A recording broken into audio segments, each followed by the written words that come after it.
Hi అండి, అందరికీ నమస్తే. Welcome to my channel. ఈరోజు మన రెసిపీ విలేజీ స్టైల్లో నాటుకోడి కర్రీని ఎలా చేయాలో ఈ వీడియోలో చూద్దాం. ముందుగా నాటుకోడి చర్మంపై ఉన్న వెంట్రుకలన్నీ తీసేసి సన్నని మంటపై కాల్చుకొని శుభ్రంగా కడుక్కొని మనకు నచ్చిన సైజులో పీసెస్ని కట్ చేసుకొని పక్కన పెట్టుకోవాలి.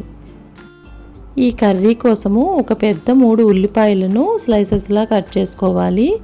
2 టమాటాలను చిన్న చిన్న ముక్కలుగా కట్ చేసుకోవాలి. పచ్చిమిరపకాయలు ఒక 6 ముక్కలుగా కట్ చేసుకొని పక్కన పెట్టుకోవాలి. కర్రీ కోసం మా అత్తయ్య మసాలాను ప్రిపేర్ చేస్తున్నారు.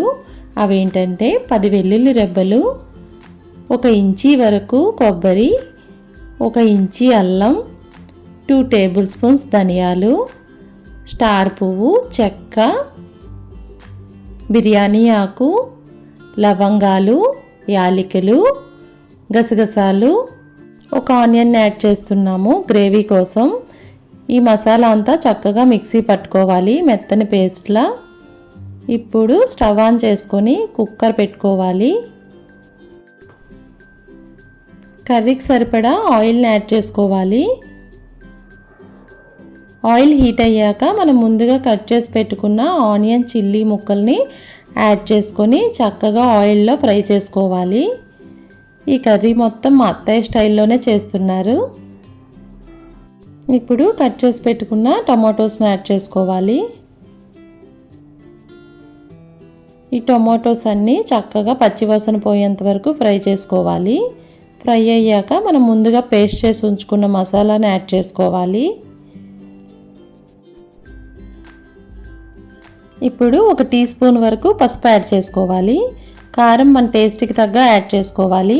సాల్ట్ కూడా ఇప్పుడే యాడ్ చేసుకోవాలి, వీడియో క్లిప్ మిస్ అయింది. ఇవన్నీ చక్కగా ఆయిల్లో ఫ్రై అయ్యేలా, ఆయిల్ పైకి తేలేలా ఫ్రై చేసుకోవాలి. ఇలా ఫ్రై అయ్యాక ఇప్పుడు శుభ్రం చేసి పెట్టుకున్న నాటుకోడి ముక్కల్ని యాడ్ చేసుకోవాలి. యాడ్ చేసుకొని చక్కగా ఒకసారి మసాలా మొత్తం కలిసేలా కలుపుకోవాలి. ఇలా కలుపుకున్నాక నాటుకోడి ముక్కల్లో నుంచి వాటర్ అంతా పైకి వచ్చి ఆయిల్ పైకి తేలే వరకు ఉడికించుకోవాలి. టేస్ట్ చూసుకొని సాల్ట్ సరిపోతే ఇప్పుడే యాడ్ చేసుకోవాలి. సాల్ట్ యాడ్ చేసుకున్నాక వాటర్ పోసుకోవాలి. ముక్కలన్నీ మునిగేలా వాటర్ వేసుకోవాలి. 1 స్పూన్ వరకు పెరుగు యాడ్ చేస్తున్నారు. నాటుకోడి చక్కగా ఉడకాలంటే 1 స్పూన్ పెరుగు యాడ్ చేసుకుంటే చక్కగా ఉడుకుతుందంట. ఇప్పుడు మూత పెట్టుకొని కుక్కర్ విజిల్ పెట్టుకోవాలి. ఒక 6 or 7 విజిల్స్ వచ్చాక చూద్దాం. చూడండి చక్కగా కుక్ అయిపోయింది. ఇప్పుడు కొత్తిమీర, కరివేపాకు యాడ్ చేసుకోవాలి. యాడ్ చేసుకొని చక్కగా కలుపుకోవాలి. మా అత్తయ్య నాటుకోడి కర్రీని చాలా బాగా చేస్తారు. మేము ఎప్పుడు ఊరు వెళ్ళినా నాటుకోడి కర్రీని అయితే ప్రిపేర్ చేసి పెడతారు. మా అత్తయ్య చేతితో నాటుకోడి తిన్నాక ఇంకెక్కడ తినాలనిపించదు, అంత బాగా చేస్తారు. టేస్ట్ అయితే అంత బాగుంటుంది. ఈ కర్రీ అయితే చాలా చాలా బాగా వచ్చింది. చూడండి చూస్తుంటే తినేయాలనిపిస్తుంది. ఇంతేనండి కర్రీ.